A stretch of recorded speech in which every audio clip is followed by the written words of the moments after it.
We are going to learn here about projectile motion. As you know,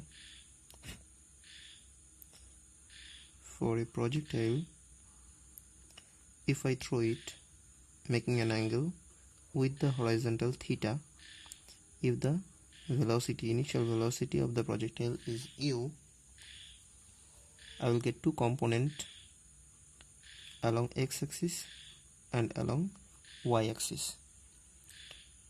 Components are, along x-axis it is u cos theta, and along y-axis it is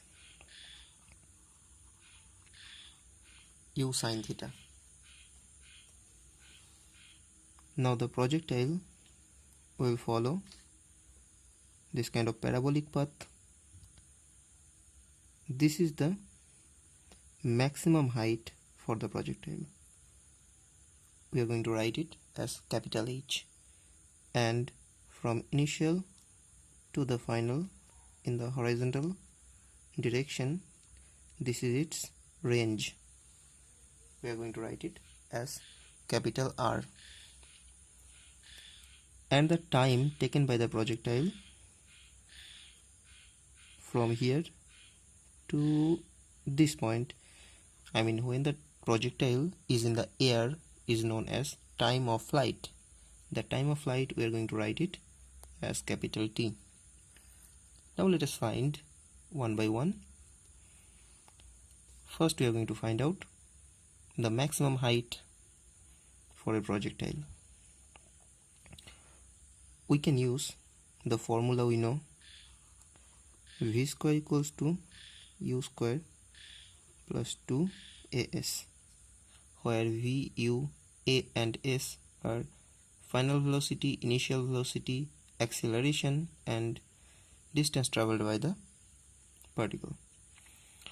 Here, when we are going to talk about, or we are going to calculate the maximum height attained by the projectile, we can think that the projectile or any kind of stone, if you throw it upward, then what will happen?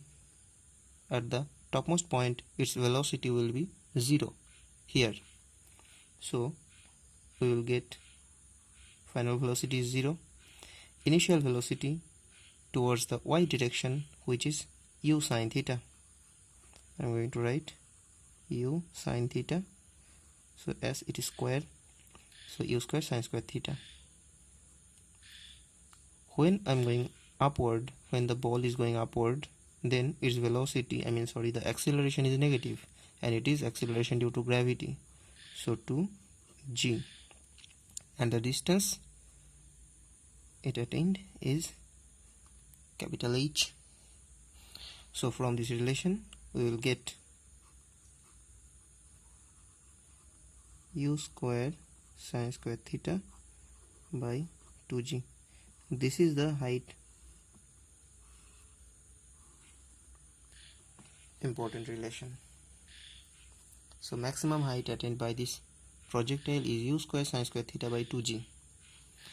Next we are going to find out the time of flight.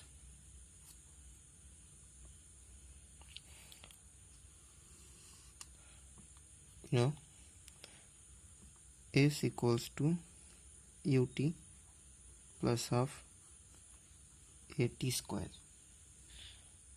So when you throw a stone up in the air, it will come down again at its initial position, so the travel distance is 0.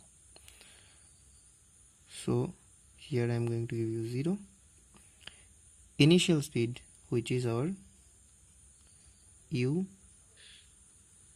sin theta, because I am considering the vertical motion, time t.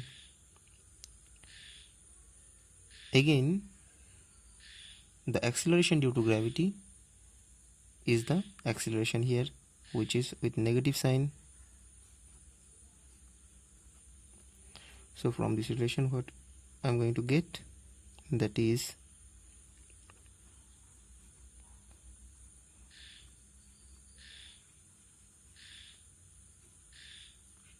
now this t and this t will get cancelled out. I will get T 2u sine theta by g. This is the time of flight. So to distinguish it, I will write capital T.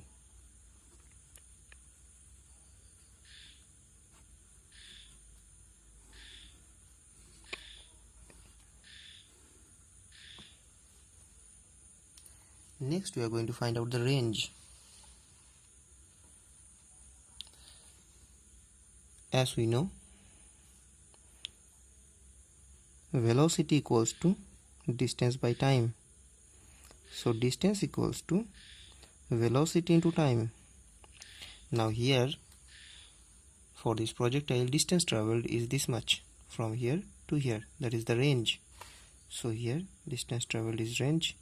What is the velocity? In horizontal direction, that is u cos theta. So here, instead of velocity, we will write u cos theta. And what is the time? From here to here, the time is nothing but the time of flight. So you will write 2u sine theta by g. So here what you will get?